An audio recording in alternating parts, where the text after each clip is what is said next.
A very cheerful good morning to 12th class. बेटे अब हम पढ़ेंगे कि हमारे इकोनॉमी के अंदर हमारे एनवायरनमेंट को पोल्यूट करने में बहुत सारे ऐसे फैक्टर्स हैं जो कंट्रीब्यूट करते हैं। फर्स्ट वन है बच्चों यहाँ पर डिफॉरेस्टेशन, यानी कि वनों का विनाश करना। Industrialisation is a boon as it offers a variety of things to consume enhancing the quality of life. अगर हम बात करते हैं इंडस्ट्रियलाइजेशन क्या है, औद्योगिकरण एक वरदान है। अगर औद्योगिकरण के कारण हमें डिफरेंट वैरायटी की गुड्स कंज्यूम करने के लिए मिलती हैं and also enhance our quality of life, हमारे जीवन की गुणवत्ता भी बढ़ जाती है। But at the same time it is a bane when it causes deforestation. लेकिन एक विशेष समय की अगर हम बात करते हैं, ये हमारे लिए कहीं ना कहीं अभिशाप बन जाता है जब इसके कारण हमें वनों को साफ करना पड़ता है, हमें वनों का विनाश करना पड़ता है। Trees, first one is how this is how it happens. First, tree are felled to meet the growing demand for wood and other forest products by the industries. देखो बेटे, ये पेड़ों को काटा जा रहा है, वनों को साफ किया जा रहा है ताकि लकड़ी की बढ़ती हुई डिमांड को और फॉरेस्ट प्रोडक्ट हैं उनकी बढ़ती हुई डिमांड को इंडस्ट्रियल सेक्टर के लिए पूरा किया जा सके। तो बेटे अगर हम लोग पेड़ों को काटेंगे तो बेटे इसके कारण क्या होगा, हमारे वनों का विनाश होना शुरू हो जाएगा। सेकंड है इंडस्ट्रियलाइजेशन लीड्स टू अर्बनाइजेशन। देखो बेटे, ये औद्योगिकरण किसको बढ़ावा देता है, शहरीकरण को। एंड अर्बनाइजेशन इंड्यूसेस डिफॉरेस्टेशन, और अर्बनाइजेशन के कारण क्या होता है, वनों का विनाश होता है। More and more forest are cleared for the development of township. देखो बेटे, ज़्यादा से ज़्यादा जंगलों को साफ करके शहरों को बसाया जा रहा है। Industrialisation apart requirement of food by the household also leads to deforestation. Industrialisation के अलावा बेटे अगर हम लोग घरों में लकड़ी का प्रयोग कर रहे हैं तो कहीं ना कहीं ये भी क्या करता है, वन विनाश को बढ़ावा देता है। In India explosive population size has contributed to explosive demand for firewood. अगर देखो बेटे हमारे देश में पॉपुलेशन साइज क्या है, बढ़ता जा रहा है, तो इसके कारण भी लकड़ी की डिमांड बहुत ज़्यादा बढ़ रही है। Consequently tree felling has happen to a rapid pace, जो बेसिकली पेड़ों का काटना बहुत तेज गति से बढ़ रहा है। मल्टीपर्पज़ प्रोजेक्ट जैसे भाखड़ा डैम है, दामोदर वैली प्रोजेक्ट है, ये भी कहीं ना कहीं क्या करते हैं, डिफॉरेस्टेशन को, वन विनाश को बढ़ावा देते हैं। क्योंकि बेटे इन डैम्स को बनाने के लिए हम लोग फॉरेस्ट को क्या कर रहे हैं, साफ कर रहे हैं, तो कहीं ना कहीं इससे भी वनों का विनाश होता है। अब देखो बेटे इसमें दे रखा है according to India state of forest report. हमारी बेटा भारत की अगर हम रिपोर्ट की बात करते हैं 2017 में बेटा हमारे पास जो घने जंगल हैं वो कितना है, 2.99% है हमारे लैंड एरिया का। And area of moderately dense forest is about basically कितना है, 9.38% है हमारे टोटल लैंड एरिया का। तो इसका अर्थ यहाँ पर क्या है बेटे, जो हमारी लैंड है बेसिकली अंडर फॉरेस्ट एरिया वो पहले से काफ़ी कम हो गई है। तो इसके कारण भी बेटा ये कहीं ना कहीं हमारे लिए क्या है, एक अलार्मिंग सिग्नल है। Read it the in the backdrop of the fact that recommended forest cover country is 1000 lakh hectares. तो बेटे कम अगर हम बात करते हैं, it is about 33% of total land area, जो कि बेटे काफ़ी कम है। सेकेंड पॉइंट है बच्चों हमारा डिग्रेडेशन ऑफ लैंड। डिग्रेडेशन क्या होता है, अवनति होना। Degradation of land means loss of fertility of land which occurs due to the following factors. यानी कि हमारे यहाँ पर भूमि की क्या हो रही है, अवनति हो रही है, गिरावट आ रही है उसकी उपजाऊ क्षमता में। और बेटे कहीं ना कहीं इसका कारण क्या है कि बेसिकली हम लोग क्या कर रहे हैं, ऐसे एग्रीकल्चर के अंदर पेस्टिसाइड्स का यूज़ कर रहे हैं। दूसरा कारण तो यही है बेटे सबसे इम्पॉर्टेंट। और दूसरा बेटे ये है कि सोइल इरोजन, मृदा अपरदन के कारण भी बेटा क्या हो रहा है, हमारे देश में लैंड का डिग्रेडेशन हो रहा है। देखो बेटे फर्स्ट फैक्टर है इसके अंदर soil erosion caused by strong winds और floods.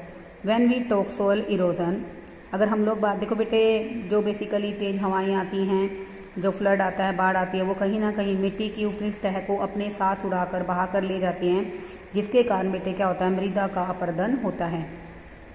When we talk to soil erosion we are referring to the loss of upper layer of the soil and which contains major nutritions. अब देखो बेटे अगर हम soil erosion के बारे में बात कर रहे हैं तो हम बात कर रहे हैं अपर लेयर, हमारी जो बेसिकली सॉइल है उसकी ऊपरी सतह के बारे में बात कर रहे हैं, टॉप सॉइल के बारे में बात कर रहे हैं, जिसके अंदर न्यूट्रिशंस का लेवल क्या होता है, बहुत ज़्यादा होता है, such as nitrogen, phosphorus, potassium, for the growth of plants, जो कहीं ना कहीं बेटे प्लांट की ग्रोथ के लिए क्या है, बहुत ही ज़रूरी है।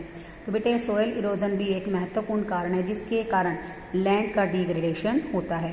सेकेंड पॉइंट है बच्चों हमारा alkalinity and salinity of soil caused by the water logging. पानी के जमाव होने से बेटा मिट्टी के अंदर खारापन और नमकीनपन आ जाता है जिससे कि सोयल की फर्टिलिटी क्या हो जाती है, खत्म हो जाती है। Third one, excessive water logged on the top soil, it tends to suck up the nutrients of the soil and reduces its fertility।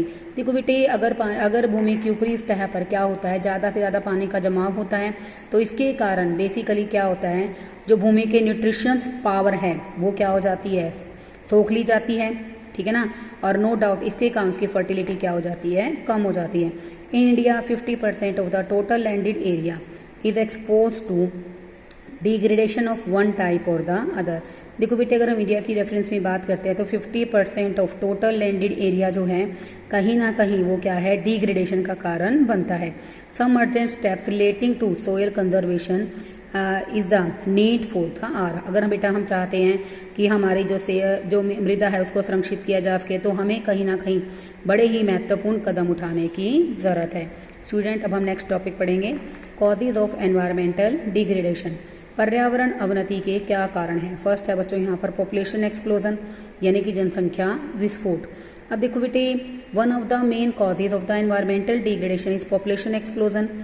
अब यहाँ पर बेटे जो हमारा एनवायरमेंट है, हमारा पर्यावरण है, उसकी अवनति का मेन कारण क्या है, हमारे देश में पॉपुलेशन के बढ़ने की जो रेट है वो काफ़ी ज़्यादा है। Pressure of population on land has tremendously increased and consequently land has been ruthlessly exploited. देखो बेटे कहने का मतलब क्या है, जो पॉपुलेशन का प्रेशर इतना ज़्यादा बढ़ता जा रहा है तो इसके परिणाम स्वरूप हमारी जो ज़मीन है, हमारी जो सोयल है उसका क्या हो रहा है, एक्सप्लॉइटेशन हो रहा है। Population explosion has caused substantial conversion of forest land into industrial and residential building. Population explosion जनसंख्या विस्फोट होने के कारण बहुत अधिक मात्रा में, बहुत अधिक क्या हो रहा है, conversion of soil land into, जो बेटे बेसिकली हमारी जो ज़मीन क्या है, फॉरेस्ट लैंड है, जंगली भूमि है, जंगल के अंतर्गत भूमि है, वो धीरे धीरे इंडस्ट्रियल, औद्योगिक और रेजिडेंशियल यानी कि रहने वाले जो घर हैं बेसिकली घरों के रूप में और इंडस्ट्रियल बिल्डिंग्स के रूप में कन्वर्ट होती जा रही हैं।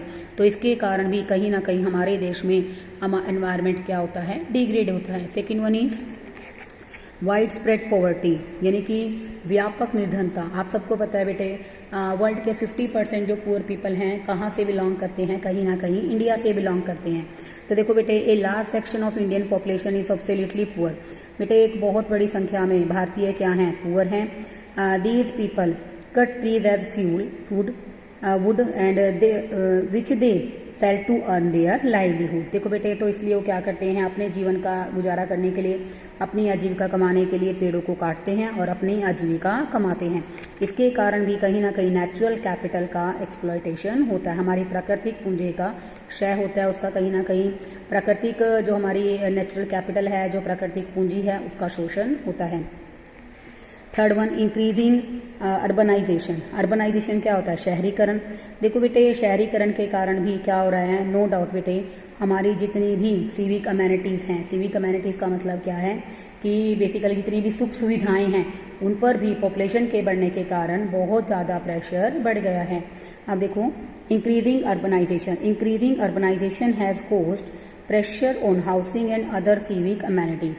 शहरीकरण के बढ़ने के कारण क्या हो रहा है, हमारे देश में जो प्रेशर है हाउसिंग और अदर सिविक अमेनिटीज़, जो बेसिकली और सुख सुविधाएं हैं शहरों के अंदर और घर हैं, उनकी जो रिक्वायरमेंट है उन पर प्रेशर बहुत ज़्यादा बढ़ गया है। इसके कारण it has resulted in increasing demand for land. इसके कारण ज़मीन की डिमांड क्या है, बढ़ती जा रही है। And excessive exploitation of other natural resources, और जितने भी और हमारे प्राकृतिक संसाधन हैं उनका पूरी तरह से शोषण हो रहा है। Next one increasing use of insecticide, pesticides and chemical fertilisers. देखो बेटे एग्रीकल्चर के अंदर कहीं ना कहीं क्या हो रहा है, रासायनिक खाद का, रासायनिक उर्वरकों का प्रयोग बहुत ज़्यादा बढ़ रहा है, जो बेटा कहीं ना कहीं एनवायरनमेंट को क्या कर रहा है, पॉल्यूट करता है। Rapid industrialisation has also contributed to air, water and noise pollution. अब अभी बेटा मैंने प्रीवियस वीडियो में आपको बताया कि किस तरह से इंडस्ट्रियलाइजेशन के कारण क्या होता है, स्मोक निकलती है तो एयर पोल्यूशन होता है। अगर हम लोग वेस्ट को डाल देते हैं तो बेटा कहीं ना कहीं अगर हम लोग इंडस्ट्रियल वेस्ट को वाटर में मिला देते हैं तो वाटर पोल्यूशन होता है। और बेटा इंडस्ट्रियल मशीनों के कारण कितना शोर होता है, तो बेटा ये क्या है, नॉइज़ पोल्यूशन। तो बढ़ता हुआ जो औद्योगिकरण है कहीं ना कहीं एयर वाटर और नॉइज़ पोल्यूशन क्रिएट करता है। Industrial smoke is a serious pollutant.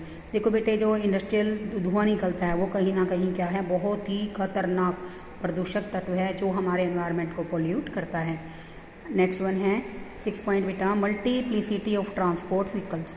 देखो बेटे अब हमारे पास डिफरेंट वैरायटी के, यानी कि मेरे कहने का मतलब है 2 व्हीलर और बेसिकली 4 व्हीलर्स इतने सारे अवेलेबल हो गए हैं ना बेटे कि अगर हम एक्चुअल में व्हीकल खरीदना चाहते हैं तो ऐसी कोई अपॉर्चुनिटी नहीं, ऐसा कोई पॉइंट नहीं है कि आपको कोई भी व्हीकल पसंद नहीं आएगा। तो कहने का मतलब क्या है बेटे, मल्टीप्लिसिटी ऑफ ट्रांसपोर्ट व्हीकल, इतने सारे हमारे पास व्हीकल्स की संख्या बढ़ गई है, इतने सारे अवेलेबल हैं, इतने टाइप के व्हीकल्स हमारे पास अवेलेबल हैं जिसके कारण एयर पोल्यूशन और नॉइज़ पोल्यूशन बढ़ता जा रहा है। नेक्स्ट वन है बच्चों, disregard for the civic norms. जो बेटे हमारी नागरिक सभ्यता के लिए कानून बनाए गए हैं हम उनको पूरी तरह से क्या कर रहे हैं, इग्नोर कर रहे हैं, उनकी पूरी तरह से अवहेलना करते हैं। The general public in India tends to disregard the civic norms. जो हमारी बेटा आम जनता है वो कहीं ना कहीं क्या कर रही है, नागरिक सभ्यता के मानदंडों की अवहेलना कर रही है जो स्टैंडर्ड सेट किए गए थे। इसके कारण बेटे often the roads are littered, भीड़ भाड़ होती है सड़कों पर, हॉर्न्स इतनी ज़ोर से, मतलब बेसिकली हॉर्न का शोर आता है, नॉइज़ पोल्यूशन क्रिएट करता है। Loud speakers are indiscriminately use, और नो डाउट बिना किसी रुकावट के या बिना किसी परेशानी के इतने तेज़ लाउड स्पीकर्स बजाए जाते हैं जो कहीं ना कहीं इरिटेशन का कारण बनते हैं। और कई बार बेटे नॉइज़ पोल्यूशन इतना ज़्यादा बढ़ जाता है तो इसके कारण बेटे मानसिक तनाव तो बढ़ता है, लेकिन एक पॉइंट ऑफ टाइम के बाद हियरिंग इम्पेयरमेंट जैसी समस्याएँ भी आ जाती हैं। ब्रीफली अगर हम बात करें एनवायरमेंटल पोल्यूशन क्या है, कॉन्सिक्वेंस है रैपिड इंडस्ट्रियलाइजेशन के कारण।